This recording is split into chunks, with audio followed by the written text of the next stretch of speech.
Hey, you, want a decaf or something? Oh, no, I'm fine. But, what are you doing here? I mean, you should be home in bed. You never left the hospital to go to the prom anyway. Hey, look, it all turned out okay. So, ain't no use Monday morning quarterbacking, right? Yeah, I guess. Anyway, I stopped by for a cup of coffee and Beth asked if I wouldn't mind closing up for her. I said yes, because A, she's good people, and B, I never turned down work. And that's something I learned from my many years at the University of the Streets.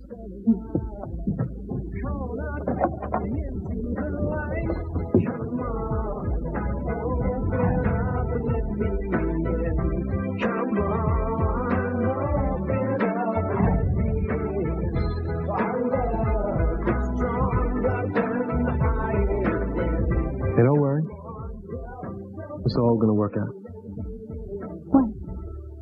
That heavy-duty question you got running through your mind. You don't know what I'm thinking about. Oh, yeah? How's this? You can't sleep because you keep thinking about this guy and this girl. You're not sure if this guy feels the same way for this girl as she feels for him. Well, I can tell you right now, he's crazy about it.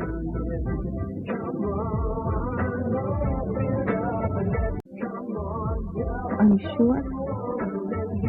I mean, are you sure the guy feels the same way? You could take it to the bank.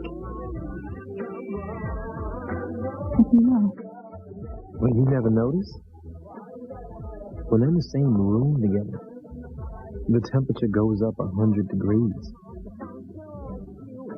The first time I saw Teresa and Ethan hanging out together, I totally got the big picture. Even if Ethan was a little slow on the uptake.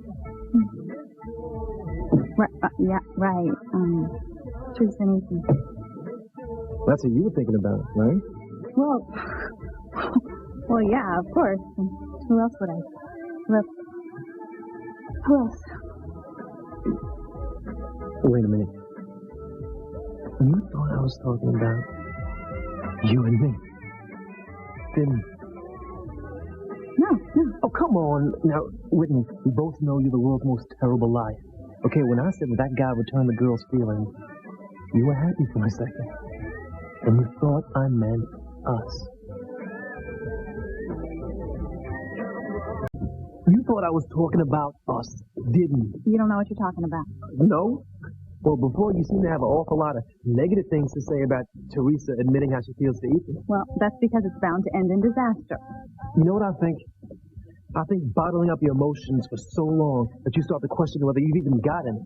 That's bound to end in heartbreak. Well, I'm not bottling up any emotions. And you could have fooled me.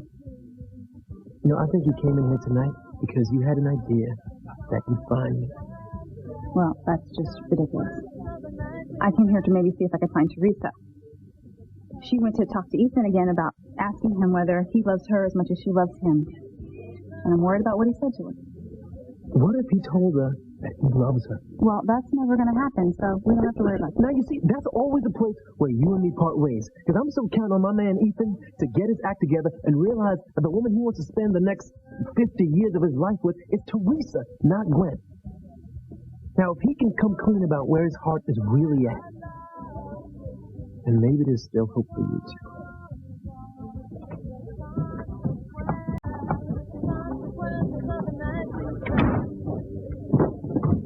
Yo, Teresa. Hello. How you doing? You want some coffee? Oh, yeah, thanks. Are you okay? It couldn't be better. Hello. Well, what is this Cheshire Cat smile all about? Did Ethan tell you he loves you more than Gwen? No, we were interrupted before he could. It was so obvious he was just about to. But he didn't actually say the words. Well, no, because... No, but nothing. Teresa, if he felt the same way for you, he could have said it by now. But the fact that he didn't gives you an answer. The answer's no, Teresa. No, you weren't there. I saw the look in Ethan's eyes, and it said more than any words. I don't believe that you are pinning all your hopes up on some look, Teresa. It's real, Vic. Look, I don't want to burst your bubble, Teresa, but you're dreaming. Ethan doesn't love you. He never has, and he never will. I'm really sorry, Teresa. I just can't stand to see you hurting like this. Like, you know what's best for everyone. If you'll please excuse us, I'm trying to talk to my best friend here. Well, maybe your best friend don't want to be hearing all this negativity right now. I mean, it's one thing to step on your own dreams, but why not be your best friend a solid by leaving hers alone? It's all right, Chad. No, you know what? I ain't finished. Now, suppose somebody told you to quit playing tennis because they thought that you were never going to make the Olympics or that fancy tournament in England. It's Wimbledon. And look, it's not the same thing at all, okay? I actually have a real chance to play championship tennis there one day. It's been my dream forever, and I've been working very hard towards it. From what I can see, Teresa's been working just as hard to get Ethan. So, Teresa, look, maybe it's none of my business, but I don't think you should give up, okay? Not until you hear from Ethan's very own lips that he doesn't love you. Thanks for being in my corner, Chad. Sure. You love Ethan? You do whatever it takes to get him. Don't tell her that, Chad. Why not? Sometimes things in life don't come easy. Sometimes you gotta go out there and fight for it. With everything you got.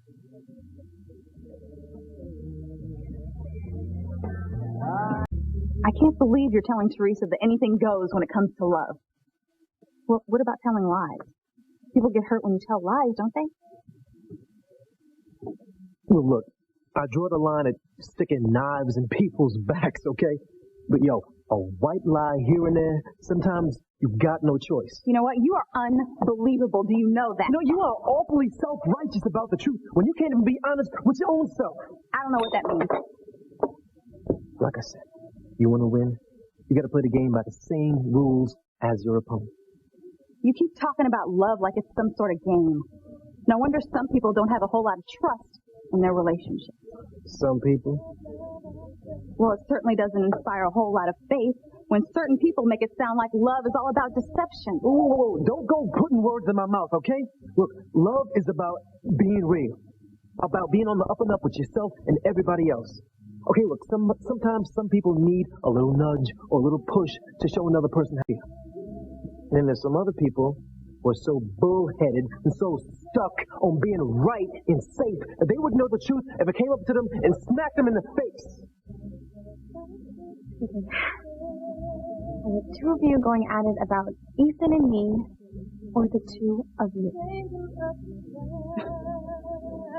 You know, I think we better get going.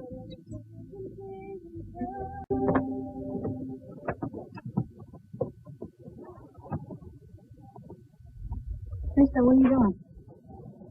This is the place, right? This is where Ethan first showed me how he felt. This is right where he kissed me.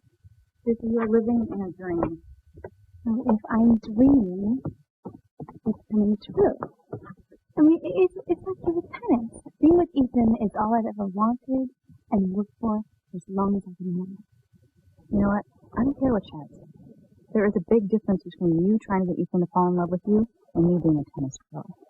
Look, I'm not trying to give you a hard time. I'm just concerned about your feelings, Teresa. I appreciate that, but I am willing to take the risk that it won't end up that way. Now, I'm with Chad. Well, first of all, I'm not in love with him, so there's nothing for me to take a risk about. Okay, lie to yourself, but don't lie to me. You know what I would do if I were you? No, Teresa, and I really don't want to. I would run, not walk straight back to the book cafe and try to catch Chad before he closes up. Talk to him, Whitney. I mean, really talk to him. Put whatever you're both feeling on the table and let whatever's going to happen happen. Well, like you said, that's what you would do. Not me. So you know what? I gotta get home. I practice in the morning, so. Well, I'm going to stay here for a while. I think you'll be here by yourself, Teresa. I'll be fine. Go ahead.